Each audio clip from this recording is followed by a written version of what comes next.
If you've ever sensed that healing happens somewhere beyond the words, in the body, in action, in image, this episode is for you. Today I speak with Karen Carnabucci, LCSW-TEP, therapist, trainer, author, and founder of the Lancaster School of Psychodrama, about the profound healing potential of experiential and action methods, psychodrama, Santre, family constellations, and tarot. Karen brings decades of wisdom to this conversation, exploring why the nervous system responds to enacted experience as powerfully as real events, how we carry ancestral patterns in our bodies, and how therapists can begin weaving embodied practices into their work, even with resistant clients. Whether you're a seasoned somatic practitioner or just beginning to look beyond the talking cure, this episode will spark your curiosity and expand your toolkit. And if Karen's work resonates, she has upcoming trainings you don't want to miss, including Psychodrama 101 in April 2026 and an eco-psychology retreat in May 2026, both in Akron, PA. And mark your calendars for the American Society of Group Psychotherapy and Psychodrama's 84th annual conference in May in Niagara Falls, New York, where Karen is a featured presenter. Check the show notes for all the details. Welcome to the Spiritually Curious Therapist, where science, spirit, and the self come together in the art of healing. I'm Jody Silverman, psychotherapist, Reiki master, and fellow seeker. Here we explore how presence, compassion, and nervous system wisdom helps us reconnect with the heart, the body, and the soul.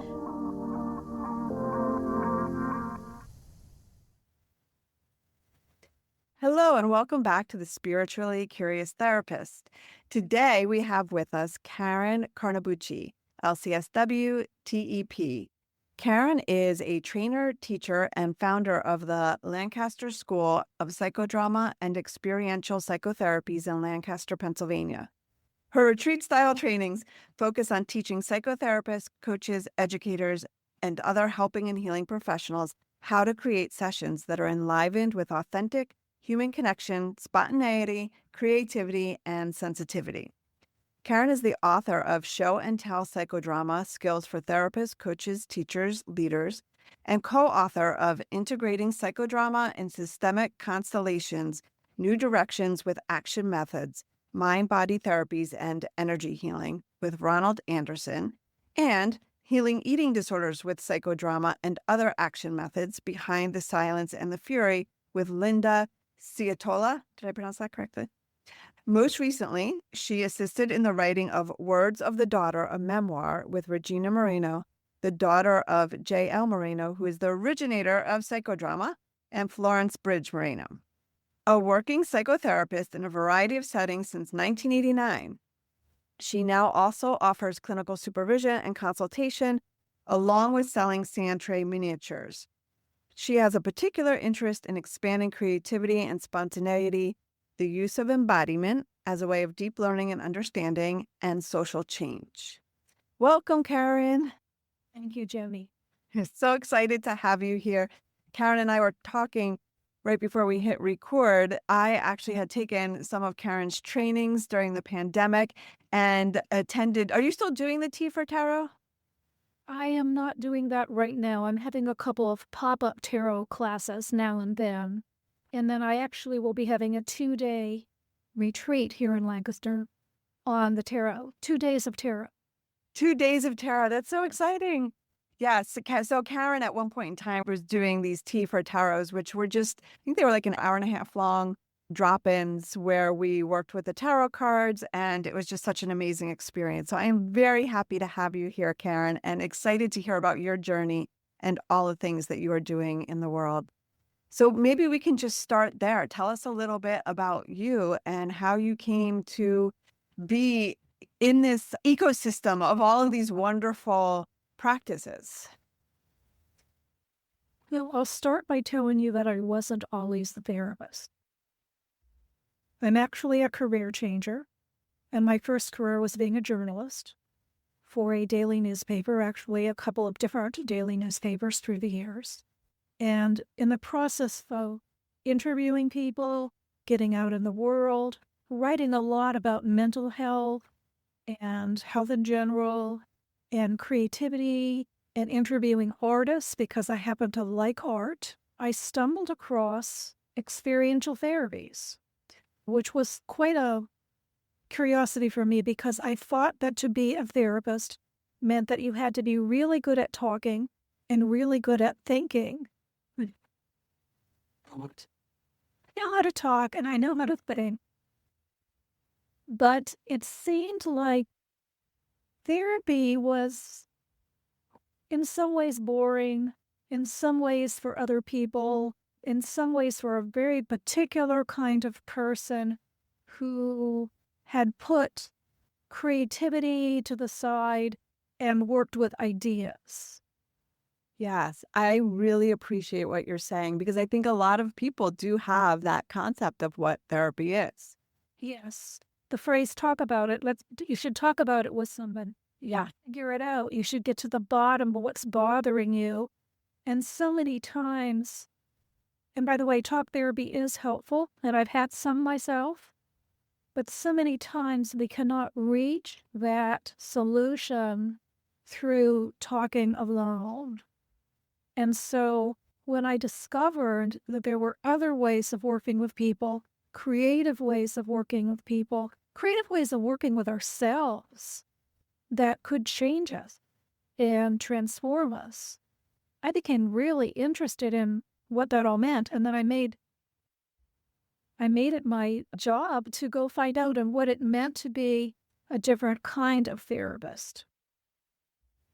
That's really exciting. Okay, so and it makes sense that you were a journalist because, of course, you've got all of these wonderful books out there in the world and you're continuing to write. And you have some new books that you're working on and that are coming out soon. So we'll talk about those in a moment. So I love hearing that about you. And in that work, you stumbled across this concept of experiential therapy, which really piqued your curiosity. Where did you end up next? For somebody who didn't know much about the therapy world, how did you enter into an experience? I ended up having found experiential therapy. I ended up experiencing it some of it myself. I was part of a group for perhaps about a year, and I found myself changing and growing and having what I now know were action insights, things that happened inside of me without me seriously looking for them or trying to make them happen. And then I decided that I wanted to study, and I had the opportunity to study with a number of people, including Zerka Moreno, the wife and widow of Dr. Moreno, who was very old at the time, but still teaching and taking on students. And just grew in my exposure to other ways of doing healing work. I discovered was way more valuable, more deep, more resonant. And then from there on, I went in lots of different directions and began to study lots of different things, which ultimately, I suppose you could say I sympathized. Although I've always been interested in the tarot. I've been a fringe person. You know, if it's a little bit different or a little bit unusual, I want to know about it. Yeah. You're in good company. Yeah. Yes, I love that. Okay. You referenced Dr. Moreno, and I know I referenced him also in your intro. He is the person who developed psychodrama. Yes. Can you say more about psychodrama? What is that? So psychodrama is an action method that is designed to have us experience and dramatize, although I'm using the word dramatize very loosely because sometimes people think they've got to be these amazing actors or actresses in order to dramatize. Mm-hmm. But in reality, what we're doing is we are taking our inner world, whatever is our inner world, our inner drama, our inner struggle, our inner dream, and we're externalizing. So it might be as simple as me having a dream about something overnight and then bringing out a colorful scar that might represent that dream and maybe putting it on a chair or hanging it on the railing and starting having a relationship with it. I might look at it. I might talk to it. I might step into it and let it talk back to me. Or else it could be a person. It could be a family member. It could be anyone or anything, really. But I am externalizing the interior drama so I can learn more about it in the moment. It's mostly used in psychotherapy. I will tell you, actually, it's really good for education, for coaching, many other things. But it seems to have landed in psychotherapy. Yeah, and I've been in trainings and also had a mentor who is a psychodramatist and learned a lot from her, as well as the experiences that I've had in training, especially in group work. It can be really powerful. And the scarves are a big thing in psychodrama, which I love. You wouldn't think that a scarf can hold so much representation, but it does. And all the different ways in which you can use it. How do you imagine that would differ than, let's say you had a dream and you talked to a friend about it versus externalizing it with a scarf and having an interaction with it? What's the difference between those two things? That's a great question. And I think you're getting to the core of what does it mean to talk about something, as we normally do in therapy settings. Or the alternative is just to step into the moment and be it. So talking about it gives us some distance from it, which is all right and actually can be very safe in many ways. But we do stay in our heads about it. This happened and that happened. I thought this, I felt that. When we step into it, we have more of a chance to experience it. And to experience it through what today has become a somewhat popular word, embodiment, where I'm no longer the person in the dream or the dream itself or my mother or father or husband or sister or brother, but I am becoming them. I am speaking as them. Or maybe it's the problem that I'm experiencing. And what would happen if I became the problem and spoke as the problem and felt, and not only speaking as the problem, feeling myself as the problem for the person, or the solution, or the dream, or whatever it may be. So I give myself to bring myself in the here and now moment to experience it. And if we're open to experiencing it, things can happen inside of us that we would never, ever arrive at from the distance of talking. Yeah, so you're embodying somatic process of whatever it is you are working through. Yes. And through that embodiment, what I imagine happens, I'm just thinking about it from a nervous system perspective, from a soul perspective, is that your body, your nervous system, your soul has the experience it was meant to have that maybe was thwarted in the past, or you weren't allowed to have it in the past, or just the timing, whatever may have happened. And so it's giving permission for either completion or reenactment of whatever might be coming up for you. Yes, and a key thing that you are reminding me that is also very important is I can have the chance to do a do-over. A do-over, yes. I love the chance for a do-over.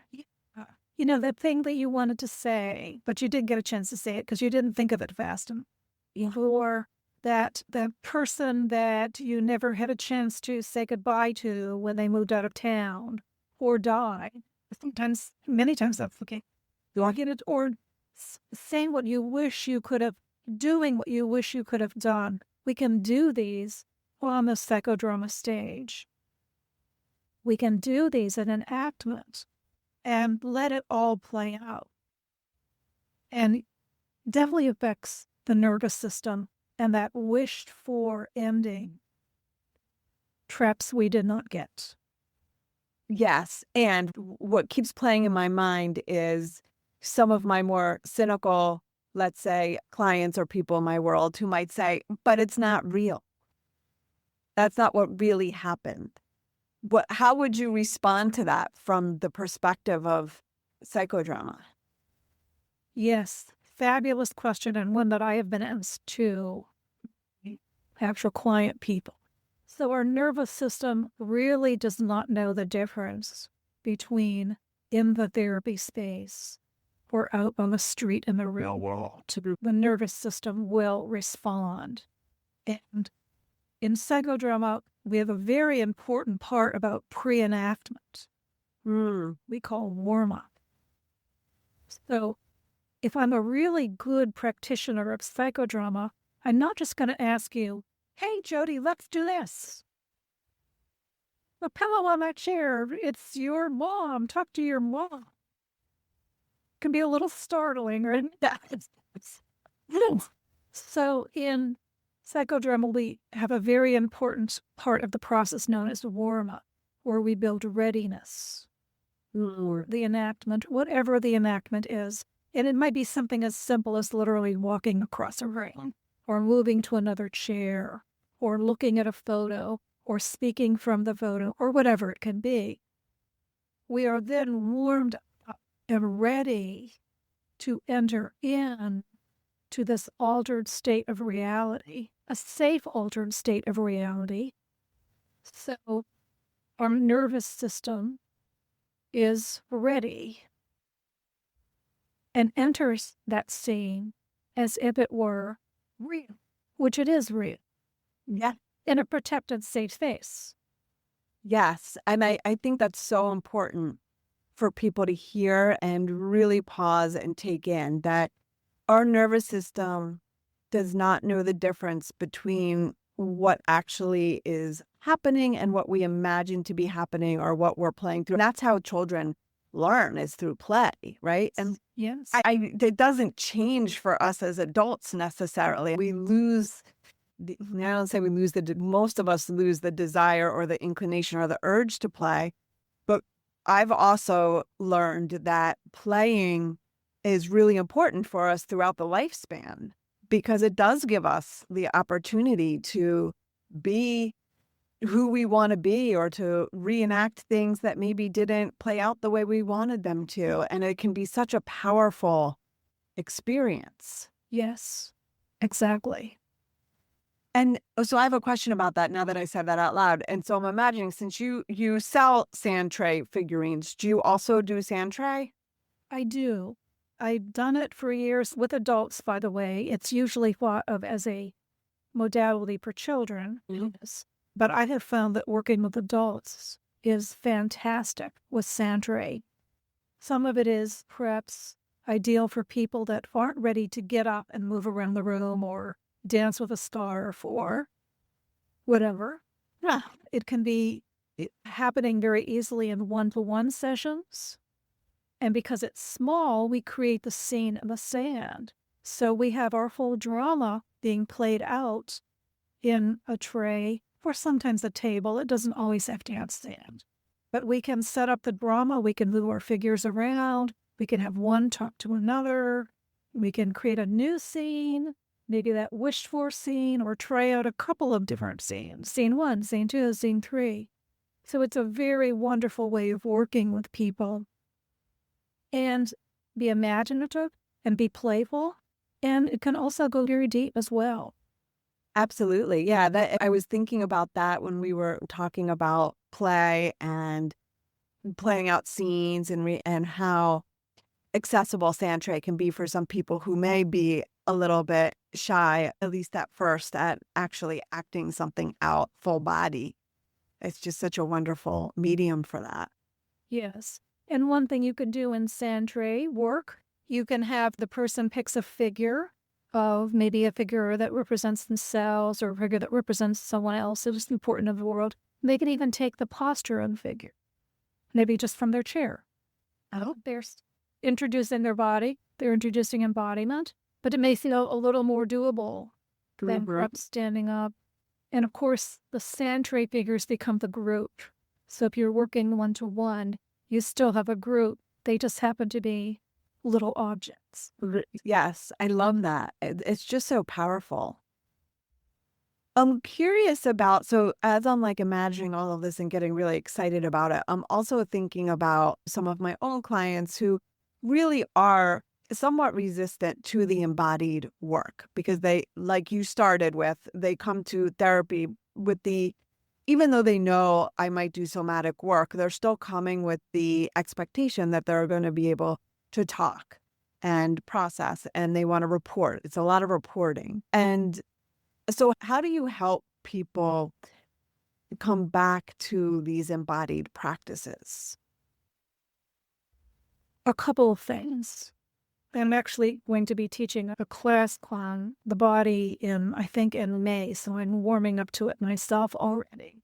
So a couple of things. The first one is that I, as a practitioner, need to be friendly and acquainted with my own body. Because what we have in a one-to-one setting is we actually have two bodies together in a room. We don't have two brains together in the room. We have two whole bodies. Right? Yes. And I need to be aware of my own body and what is showing up in my body as I am with someone else. Because I'm going to look at those experiences as clues to support me. Here's what's going on in my body. What might that mean for me? And am I picking up information either directly from the other person, people we call clients, or am I picking up information from what we call the field? So in Family Constellations, we're very interested in this idea of a field, a resonant field, where there's information to be gathered and my body becomes the instrument to gather this. Yeah, so you are speaking my language. This is a great segue. Tell us more about family constellations, system constellations, the field. How does this piece overlay the embodied work? Yes. And I'll fit that in with part two, the other thing that I wanted to say. So in Family Constellations, which is a method developed by Bert Hellinger of Germany, he died a few years ago, was very old. He developed this idea of what later became known as the knowing field, meaning that there is a field of information available to us, to all of us, not just to therapists, that we can tune into and get information that we could not get by thinking or analyzing. The body becomes, in this method, the body becomes the receiver of information. And we can attune to the field to gather this information. Whether we are working therapists in session or whether we are ordinary people who are just noticing things are happening in our bodies, whether it's a tingle, a heaviness, a this or a that, right? Now, for some people, and this is the part two, it can be really scary. Oh, my left hand is tingly. Oh, my heart space is really heavy. I suddenly have a headache. And I don't even know where that came from, right? So it can be scary to have experiences in your body that you can't really explain.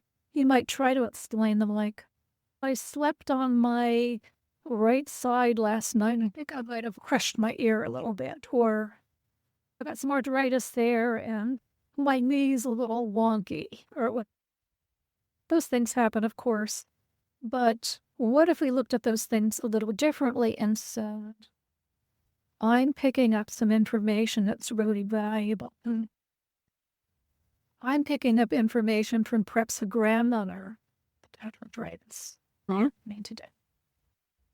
Or I'm picking up heaviness in my heart that belongs to an ancestor where 3 generations ago it was wartime and many people died. Or it was a epidemic and many people died.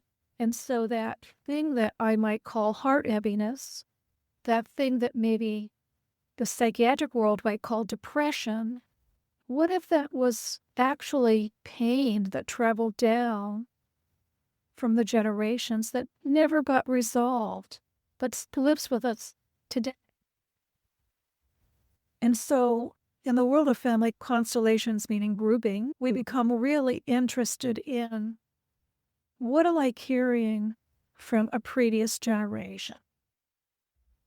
And as I like to say, speaking of bodies, I like to say, somewhat playfully, but somewhat very realistically, where do we get our bodies? And there is only one place we get them, and that is from the people that came before us. Yeah, which is so powerful. We know from a scientific perspective, right, in the field of epigenetics, that this information certainly gets passed down through our genes and gets turned on and off based on our experiences. And the science is catching up with things that people knew for a really long time. We see that more and more because we need to have proof of things and a scientific explanation. And energetically, all of those things are held in the blueprint, I would assume, like the energetic blueprint of any individual. And the other thing, I don't know if this is relevant, but this blew my mind. We lived inside our grandmother's body, which when I heard that, I don't know, not too long ago, and I was like, oh my, yeah, we actually did. And that's a little bit mind-blowing when you really think about it in terms of information that we hold that may not be ours. Yes, exactly. And science, as you noted, is now proving this. So it's not just a airy-fairy New Age idea, but they're actually showing, as you said, genes turning on and off that carry certain information from one generation. Yeah. We see that in the research. Grandchildren of Holocaust survivors, children who were in utero during 9/11, potato famine, all these studies that show that especially fear, anxiety, pain, suffering in particular. I imagine good stuff too, but no one wants to pay attention to that. We just want to pay attention to the suffering. I'm also aware too, having experience with and talking to people who are clairvoyant and are able to communicate with folks who have passed on, that oftentimes that information comes through bodily sensations. And even as I'm saying that out loud too, as a Reiki practitioner, I don't necessarily experience this, but I have colleagues who can feel in their bodies where the person who they're doing Reiki with is experiencing pain and suffering. Would you say that this is the same concept? Yeah, I think it's along similar lines where some people have just natural greater sensitivity to the information they're picking up energetically. Of course, there are those who will tell you, and I will tell you that too, but we can also refine that skill, even if we don't seem to have it very easily available. But yes, we can absolutely pick up information. And then part of the challenge, of course, is peeling off what's my stuff, my blind spots, what am I counter-transferring over? So the more clear that we can be, the better. And we can check that out with the people we work with. I'm noticing that my stomach is really hurting right now. And I'm wondering, could you check in with your stomach? Because I'm just not sure, and I'm wondering if I'm picking up something or not. Yeah, I love that curiosity. What would you say to somebody, like, so let's say a therapist who is highly attuned to the field and has this experience often says to you, I don't know, I'm scared to mention it to the client because I think they may get freaked out or they'll think it's all about me. What would you say to a therapist who was a little bit hesitant to bring their experience into the room in that way? I think that the therapist, any therapist, who wants to introduce more about the body in sessions needs to do it in steps. And so in addition to the therapist paying attention to his or their own experience, just silently, just to track it, to introduce more and more conversations with the other about, let's pause for a moment and let's just have a body check-in. I'm going to check in with my body, invite you to check in with yours. So we make it very natural and very normal and just something that we do. I think it's also very good, especially when we're working with survivors of trauma, to go slow anyway. Yes, Yeah, for sure. the urgency is a trauma response, but to build it naturally within the session so that we are checking in from time to time. And what, like, you be aware. Just be aware. If we're not even going to put any reasons to it, none of this, I slept on my right ear and it hurts a little bit, or I hurt my knee because I was jogging yesterday, but just, oh, you got a little stiffness in your knee.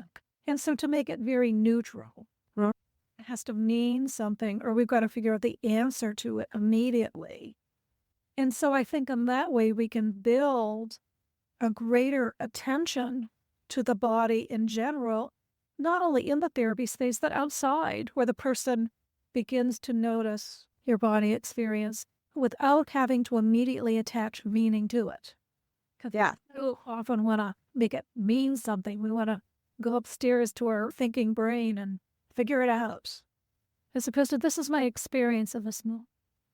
Yes. Yeah. It's such a natural progression. And I'm thinking, I really appreciate what you're saying, because I will often pause and ask people to check in with their own body. I won't necessarily verbalize that I'm checking in with mine. And I love that as a way of really connecting with people and having a shared experience, which I think builds safety. Yes. Yeah. Yes. And the other thing we're doing, because we talked earlier about psychodrama and experiential therapies, we want to also teach our people how to experience. Because I can have you in my space. We can do an amazing drama. We can have drumming, and we can have role reversal, and we can have people singing over there. And we can have scarves around the room. But are you experiencing it? Yeah. Are you taking it in? Are you giving it permission to work within you? Or is it just like some kind of big play, some theater production that you go, wow, that was really something, and then you go home, but you might not have actually let it in. Yeah. So we want to teach our people to experience. And if you had to give someone like the 2-minute lesson on how to experience, where would you have somebody start? Because I really appreciate what you're saying, and it happens so often. We are so used to being outside of what's happening and what we're experiencing for good reason. Look at how we live our lives these days. Everything is like through a screen. It's very protective in a lot of ways as well, and especially for people who have experienced trauma. So I imagine it's a slow process and a very important one. So I'm curious, is it slowing down and asking people to take it in, or what did you notice as you go along? The way that I do it is by saying, let's have a breath. And it might be a little breath, because sometimes the big breath, even a big breath, feels too much. Sure. So can we have a breath right now? Can we take a moment to check it? Can you notice what you're experiencing right now? Yeah. Can you feel the surface of the chair where your body is sitting, or the surface of the back of the chair where your back is resting? And keeping it really simple. Yeah. Just, again, a kind of a, it's okay to pay attention to your experience, even for a minute, even for 30 seconds, even for 3 seconds. Yeah. To pay attention to your experience. Then we can talk a little bit more if we'd like, or do something or whatever. But we start training our people to pay attention to their experience. Perfect. And then somehow I think we do have to give some education about It's the experience that changes. It's the experience that changes the nervous system. Exactly. Nervous systems earlier. And trauma is all about radically, suddenly changing the nervous system, or maybe slowly if it's chronic trauma. Well, what happened is the nervous system has been changed, and we know this, of course, through brain scans, all the stuff. We can prove it now. So we know that unpleasant experiences change the brain and the nervous system. But other experiences can change it again. Exactly. The neuroplasticity. Yes. Yeah. What I often tell people is that our nervous system doesn't necessarily understand like language. Like we can't talk to our nervous system. It can understand the energy of certain words. So we certainly want to be careful about how we speak to ourselves. But the nervous system understands experience. And it's not these big, although it can be, but it really is these little, exactly what you were talking about, these little experiences of noticing the support of the chair beneath you, behind you, your feet on the floor, orienting. Look at all those little things over time. It's like brushing your teeth. You can't just brush your teeth for 1 hour once a month. It just doesn't work that way. It will get dirty again tomorrow. Yeah. So I said to Karen before we jumped on, I feel like I could probably talk to her all day. We're almost at time, and I want to make sure that we talk about tarot. So can we pivot to tarot, and can you share with us, just from your perspective, tell us why you love tarot so much? I've always loved art. I've always been interested, as I said, in kind of fringy things or things off the beaten path. And I think there is great power to the image. Talking about experiences and talking about moving away from the thinking and the analyzing and just being with an image. There's great power to it. And some images are calming and helpful, and some images can be scary. Right? And so the image, I do believe, speaks to the part of us that does not think and analyze. It speaks to the part of us, maybe we call it the soul. Mm-hmm. You don't have to call it that if you don't want to. But it speaks to a much deeper part of us. And these are ultimately images of greater force. Yeah. So we have greater forces meeting a part of us that does not exist by work. So we can use these images for growth, greater understanding, for direction. And the way that I do it, or the way I've come to do it, because of course I've evolved through the years, as we all have, I don't call them reading. I think that some people do. And when that's in that place, I'm the guru and I tell you what the answer is, and you become dependent on me to give you this information.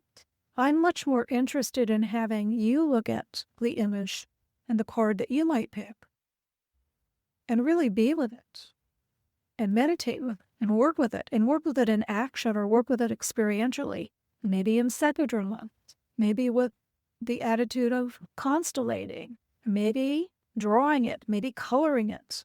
What if you took a piece of tracing paper and you colored over and drew over that card to really experience every line and every color, which would be an experience as opposed to, Karen, tell me what this means. Yes. Yeah.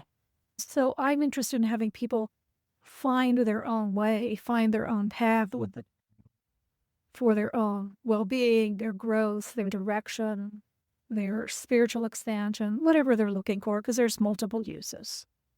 Yeah.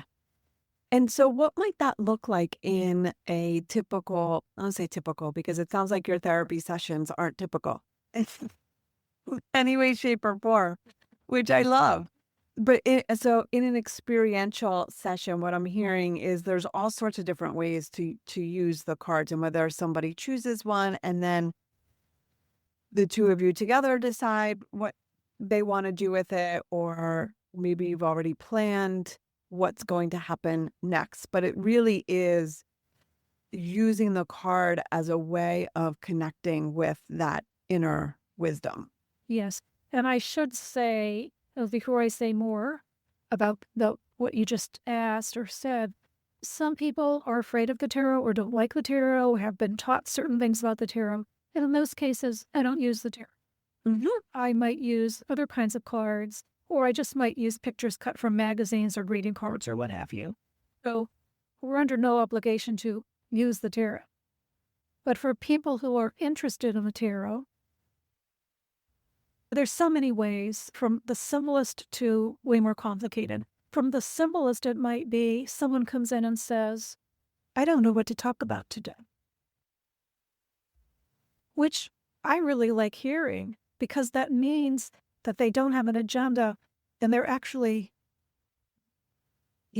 something new. So that's a perfect time to pull out the cards or whatever images you have and say, let's have some moment, quiet time. Let's have a moment of meditation. Even put your hand on your heart. Take a breath. And let me give you this deck of cards. And let's just pull one without looking and see what should. And when they pull the card, we notice, what do you see there? And how might this relate to your world in this moment? And many times that alone opens up so much. Oh, yeah. You can have an amazing session from there. Yeah. Another thing I like to do, again, really simple, is I take a deck of cards, or maybe even more than one deck, and I put some cards flat, face down on the floor, and other cards are face up. So then we get to talk about risks. And you go with the known, the things I already know, the things I can see, the things that are predictable. Yeah. There's a projective test quality to them. It's not all projective tests. Or do I take a risk? And do I pick one of the face down cards where I have absolutely no idea what might show? So we could go on with that about picking what's known, choosing what's known, or choosing what is new, not known. It might be startling. Yeah. Absolutely. And I really appreciate what you're saying in terms of it doesn't necessarily have to be the tarot cards, because any image can bring up something or someone can connect to. And it's just making me think, I've got so many tarot decks and some of the artwork is beautiful. And it's not the original, but some of these other ones, just the imagery, the art is just so incredible and can be very provocative in terms of accessing some things for folks. Absolutely. And what I always say, people say, what kind of deck should I get? And I always advise, you don't have to use the traditional deck unless you want to, but get something that's symbol rich. Get something that draws you in. So you look at all of this stuff. And then, of course, we could psychodramatize a card where you take the position of the person in the image, or you take maybe one of the people, or maybe it's an animal, or maybe it's a tree. And it once again, step into the drama rather than observing it from the outside. Yep. And amazing things can happen. Yeah. Beautiful. Beautiful. So we are running up against time here, and I feel like there's so much more to talk about. Is there anything that we haven't talked about that you want to make sure people hear or know? Gosh, yes, we've said so much, and you've been an amazing interviewer. I would say to all those people that do traditional talk therapy, thank you for your work. Thank you for your service. And you might want to check out other ways of working with people that can really enliven not only your work, but also the people you work with, and help them find some new avenues and new ways of being. Do you have any ideas of where, let's say I was a therapist who did traditional talk therapy and I've really been wanting to get into some more experiential work, where are some places I could go to find out more information? If you're in Lancaster County, Pennsylvania, or nearby, you're welcome to come see me. Yeah. I do have monthly trainings, but there are many people doing amazing work with these modalities, and psychodramacertification.org lists all the certified psychodrama, as well as practitioners, literally around the United States and also in some parts of the world. They've also books to read and videos to watch if people are maybe not quite ready to jump into a training but want to read a book. Many books on family constellations, many YouTube videos are available. Action Explorations has a YouTube channel. I'm actually in that channel offering some teaching videos on the tarot, but there's many other of my colleagues offering other pieces on this amazing method and all the ways that it can be used. So there's lots of different resources, and I'm always happy to talk to people to guide them in some direction. Excellent. And so if people wanted to learn more about you and your workshops, where can they find you? What's the best place? I have a website. It is called realtruekaren.com, or EALTRUE Karen.com. I'm also on Instagram. I'm also on Facebook, all the usual social media, LinkedIn. I do have a Substack page that I've just started in the past year, and I write about these things. Oh, great. So those are some places to find me. Yeah, I'm subscribing to that Substack.